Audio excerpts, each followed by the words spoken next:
I always tell people, I said, tell me your schedule. And they'll go, well, I go to work and I work 9 to 5 and I come home, I'm exhausted. And so, when am I going to start a business? I said, well, what about the other 8-hour shift? Because that's what I did, right? I had to be able to work from 8 to 5 in a normal job. And then I started working as a janitor because I worked my own hours in the middle of the night.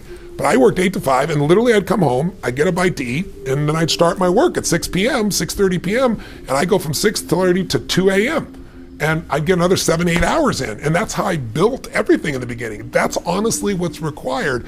And to not do that is to cheat yourself. Because in the end, what we get will never make us happy. I don't care how many stars on your chart, how many Academy Awards, how much money you make. What makes us happy is progress.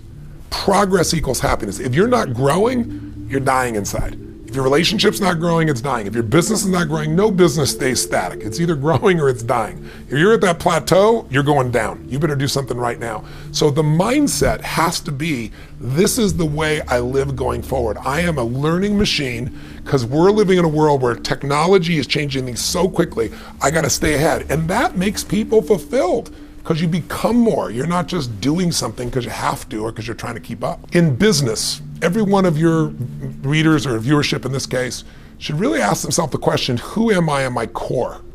Because we all have different gifts that we can give. And business, I think, other than love, your labor is probably the most sacred gift you can give any human being. Because it's so much of your time, your energy, it's the essence of all you've developed in your life. If you look at it, there's 3 gifts you could give. There's the gift of a specific art, a skill set, an ability, a talent that you have. And many people are artists. They're not just artists like they paint. They have something that they're just so good at, and then they start a business because they go, you know what? I can design better clothing than the person I work for. I can write better code. Of course, running a business is more than just the art of it, right? And most businesses are started by an artist, and most businesses, fail. So if you look at that, you'd say, if I'm an artist, I'm gonna struggle because I'm gonna wanna do my art. A great business person says, it doesn't matter what I care about. I can't fall in love with my product or service. I need to fall in love with my client, and I gotta constantly changing to meet their needs. Don't fall in love with your product or service, fall in love with your ideal client. That's a different game. There's another type of person who's more of a manager leader, meaning their gift is not a specific skill set, like selling or creating or something. It's managing people and processes, and they love it, all right? And it's their nature. When it's your nature, you tend to get good at it if you work at it, right? Because it's just who you are. You're reinforced for it. And then there's the entrepreneur. And everybody calls himself an entrepreneur, but there are people that are entrepreneurial and there are entrepreneurs. And an entrepreneur by nature is different. They love risk. They live risk. It's like Steve Wynn's a dear friend of mine, and he took me to Cal, and I saw this guy lose $10 million, in less than 30 minutes. And the guy got up and gave Steve a hug and said, "Oh, Mr. Wynn, you're incredible." He actually said, "Would you take a picture?" And I'm used to hearing this, right? So I said, "Oh, sure." And he goes, "No, would you take a picture of me with Mr. Wynn?" And he just lost $10 million from him, right?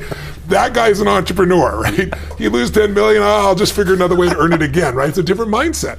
An entrepreneur is in it for the money, right? They might be in for other things too, but they do want to make money. The artist is not as committed to making money. They want to make money, but they want to do their art. They want to make that dress. They want to write that code. They want to do what they love. So if you're going to be a successful business person economically, you got to say, who am I and who do I need?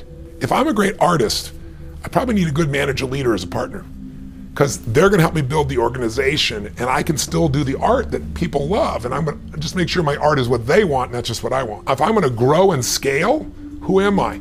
If I'm a manager leader, I might want to tie in with a great entrepreneur, because there's going to be something much greater I can be a part of and own a piece of, potentially, if I'm there. If I'm an entrepreneur, I'm looking for great artists, because they're going to be the core of my business. I'm looking at great manager leaders. So you got to know who you are and who you need.